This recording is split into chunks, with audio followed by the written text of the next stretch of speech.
pencalonan Kapolri.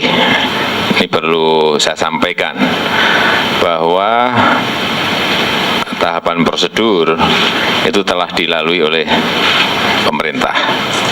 Dari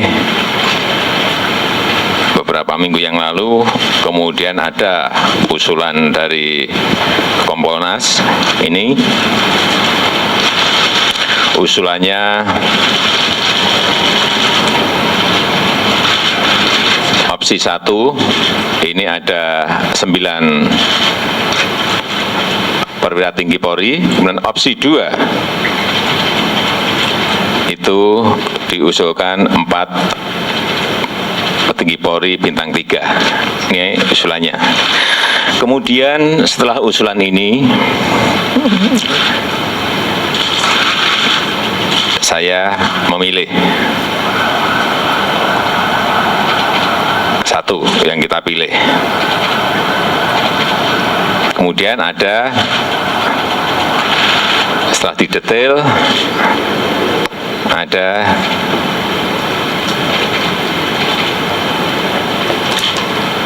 saya bertanya ini, ada masalah mengenai rekening. Saya tanyakan kepada Kompolnas. Dan saya juga mendapatkan surat ini. Klarifikasi mengenai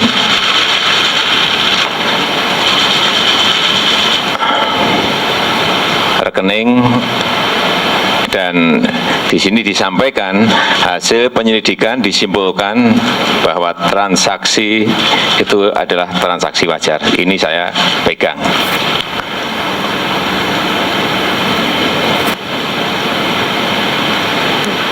Ya kan? Kemudian kita buat surat, disampaikan ke Dewan usulannya. Dalam proses ini, kemudian ada penetapan tersangka oleh KPK. Kita menghormati KPK. Ada proses hukum di sini, tetapi ini juga ada proses politik yang ada di Dewan. Kita juga menghargai Dewan. Oleh sebab itu, sampai saat ini saya masih menunggu, mungkin nggak tahu paripurnanya di Dewan kapan. Nah, setelah selesai itu nanti baru akan kita putuskan kebijakan apa yang akan. Ya, itu ya Pak Margarito, setelah paripurna baru akan diputuskan. Kira-kira seperti apa keputusannya itu? Pertama saya ingin bilang begini, dari segi kerangka kerja konstitusi, apa yang dilakukan oleh Pak Jokowi benar. Meminta pertimbangan dari Kompolnas karena itu perintah undang-undang. Setelah itu beliau tampak tadi agak ada keraguan, tanya apakah betul-betul ini orang bersih, dan dia mendapatkan surat yang dari lembaga yang benar menyatakan bersih, dan dengan itu beliau menjatuhkan pilihan dan lakukan langkah selanjutnya. Pada kerangka itu saya tidak setuju dengan orang mengatakan bahwa Jokowi bekerja serampangan. Pada titik itu Jokowi benar. Tapi masalah kita sekarang kan bukan di situ lagi.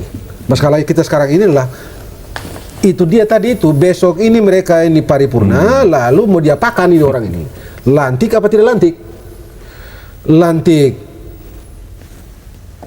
kita punya Kapolri tersangka, tidak lantik Pak Bambang dan keluarganya 2 kali jatuh, ya, terjepit. Kalau dari komentar Jokowi tadi, maksudnya itulah saya akan mengambil keputusan setelah paripurna, maksudnya adalah 2 pilihan itu, dilantik atau tidak dilantik itu. Ya, dia pasti di antara itu, dia di situ itu, dan saya berharap betul-betul dia menemukan pilihan yang bisa diterima oleh bangsa ini. Baik.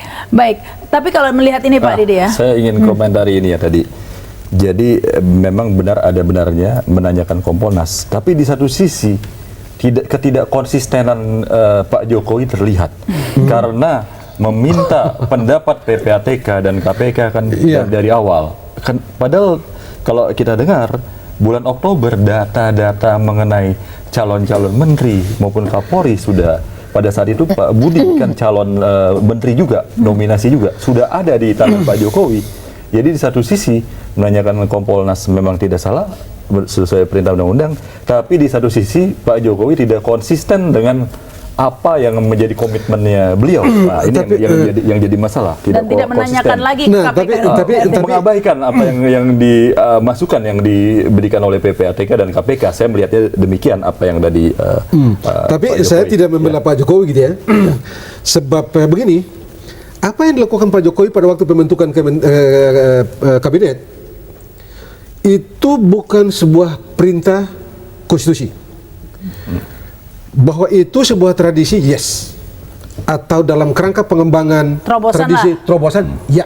Tapi itu bukan perintah konstitusi. Karena itu memang tidak wajib. Tetapi dalam soal pengangkatan Kapolri wajib mendapatkan pertimbangan dari Kompolnas. Tanpa itu prosedurnya salah. Iya. Dengan begitu maka salah dia. Nah, tetapi kan masalah kita sekarang ini sekali lagi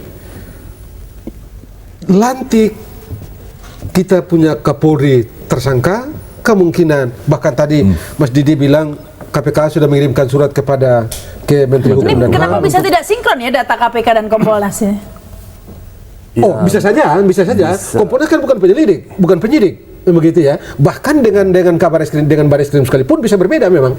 Saya setuju di situ, karena itu kita tidak dapat menggunakan argumen bahwa loh kok Barreskrim sudah menyatakan ini clear, kok KPK menyatakan tidak clear gitu kan. Berbeda, karena kalau memang KPK melakukan penyelidikan yang berbeda metodenya misalnya, atau data yang didapatkan oleh KPK berbeda dengan data yang didapatkan oleh kepolisian, kan memang tapi sama-sama mempunyai akses untuk memperoleh informasi dari PPATK kan? Beda. Oh iya, tetapi kan soal kecepatan, soal pendalaman, soal dan segala macam kan Baik, kita tidak tahu kan bagaimana. Jadi kalau ukurannya hal-hal lain kan sudah disampaikan Kompolnas, tapi kalau kewenangan mengenai transaksi mencurigakan tentu yang menjadi pegangan PPATK. Cukup PPATK saja mengenai transaksi yang mencurigakan. Kalau masalah pajak, Dirjen Pajak, masalah human right mungkin Komnas HAM. Jadi di sini kan memang Pak Jokowi dari awal data PPATK beliau katakan akan dijadikan acuan pegangan, tapi di sini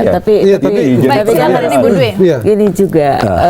Tapi kan tadi sudah ditegaskan, kan dilihat sendiri. Saya yakin juga Mas Didi sama Pak Margarito kan pasti lebih paham lah ya, bahwa produk yang dikeluarkan oleh institusi Polri juga itu satu produk hukum.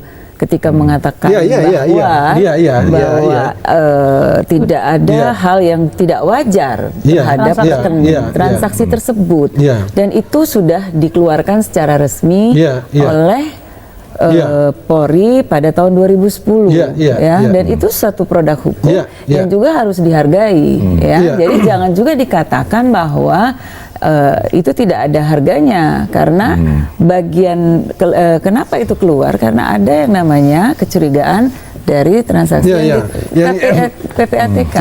Jadi kalau dibilang bahwa tidak ada dari PPATK, saya rasa juga nggak benar juga, Dan saya setuju Pak Margarito bilang bahwa prosedur yang dilakukan oleh Presiden dengan protap yang sudah dijalankan tidak bisa dikatakan itu satu hal yang tidak benar. Itu mengikuti undang-undang gitu. Baik. Tapi kita harus break dulu. Kita lanjutkan lagi nanti nih pemirsa. Masih ada satu segmen lagi setelah pesan-pesan berikut ini.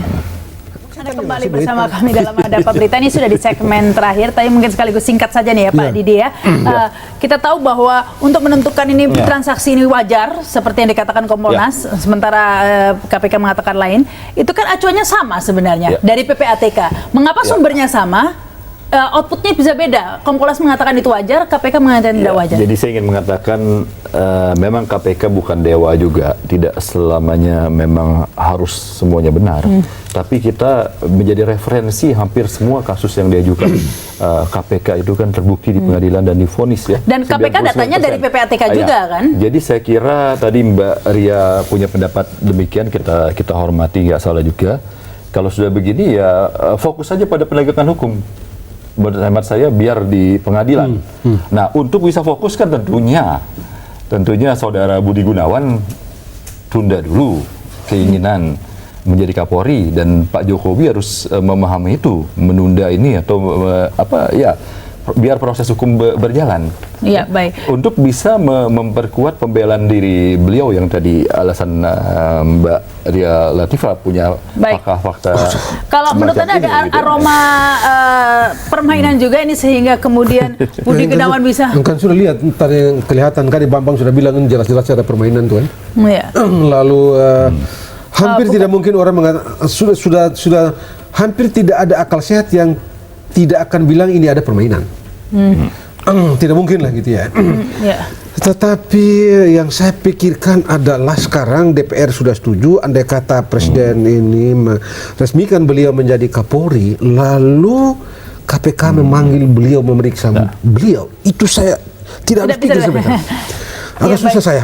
Belum lagi kalau misalnya ada rapat kepolisian internasional misalnya, dan Bapak ini tidak bisa pergi misalnya. Lalu kita bilang apa gitu? Dunia ini bilang apa terhadap Republik ini? Ini yang saya. Tetapi kalau tidak melantik Pak Budi itu dipukul 2 kali. Ya, baik.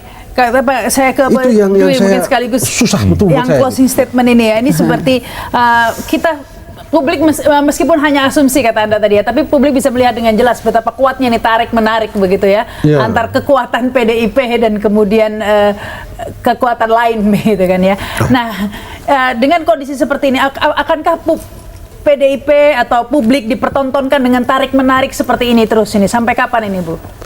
Saya luruskan dulu asumsi bahwa seolah-olah ini tarik-menarik antara PDIP atau tadi istilahnya istana dengan Tengku Umar. Tapi tolong dilihat juga yang berkembang, apakah tidak diperhatikan tarik-menarik atau intrik atau friksi yang ada di internal Kapolri. Kita juga nggak bisa tutup mata. Di internal Polri. Jangan tutup mata untuk melihat ini. Jadi saya concern bahwa negara ini, NKRI ini kita harus menjalankan, mengelolanya dalam kebersamaan, dalam betul-betul melihat kepentingan negara yang lebih besar, bukan menggunakan satu proses-proses politik dengan menunggangi proses hukum atau memperalat untuk kepentingan pribadi atau kepentingan kelompok-kelompok tertentu atau kepentingan politik lain.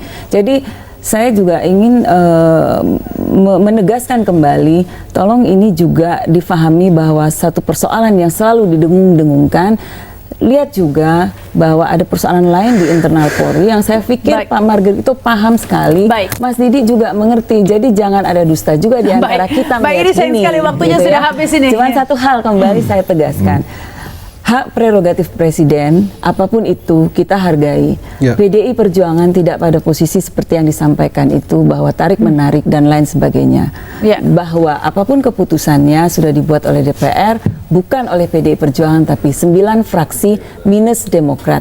Yang tentu proses di dalamnya juga, saya maaf tadi saya katakan, bahwa di tengah jalan baru Demokrat menghentikannya. Kenapa kami demikian? Perasaan masyarakat, kepatutan, apapun lah itu, nilai-nilai keadilan, itu kami. Sayang sekali waktunya sudah habis. Terima kasih nih Pak Dwi, Pak Didi juga Pak Margarito ya. Tentunya kita berharap agar masalah ini segera berlalu, agar Presiden kita ini bisa memfokuskan energinya untuk berpikir yang lebih besar tentang kepentingan bangsa yang lebih besar, tidak dikuras energinya hanya untuk mengurusi kalau tidak pemilihan menteri, pemilihan Jaksa Agung, pemilihan Kapolri yang selalu penuh tarik-menarik dan menguras energi ya, sehingga tidak bisa kapan membangun bangsanya nih ya kalau urusannya seperti ini terus ini.